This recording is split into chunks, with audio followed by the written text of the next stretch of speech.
क्रम सारखाच असेल असं नाही. तर इथं काय आहे? परस. काय आहे? इथं काय आहे?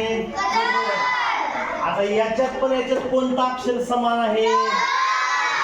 हे र आणि हे र. आता हे र लिहिलं. आता ह्याच्यात आणि ह्याच्यात कोणता अंक? हे दोन. मग र साठी काय आलं? दोन आलं र साठी. ठीक आहे.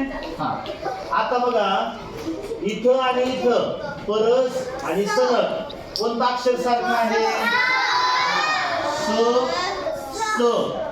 स साठी कोणता अक्षर अंक सारखा आहे?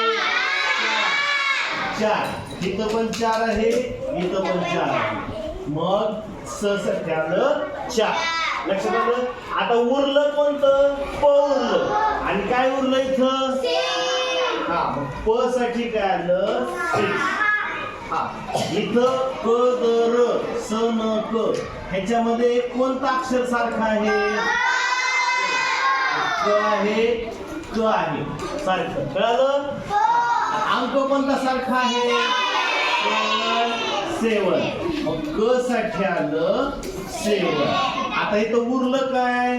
द उरलं, द ला उरलं 5. इथं काय उरलं?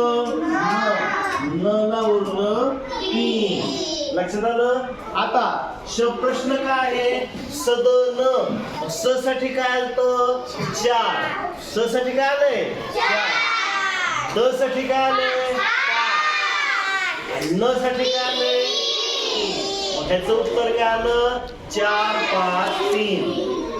आता सलग स साठी काय आलेलं आहे? 4. र साठी काय आलेलं आहे? आणि क साठी काय आलेलं आहे? उत्तर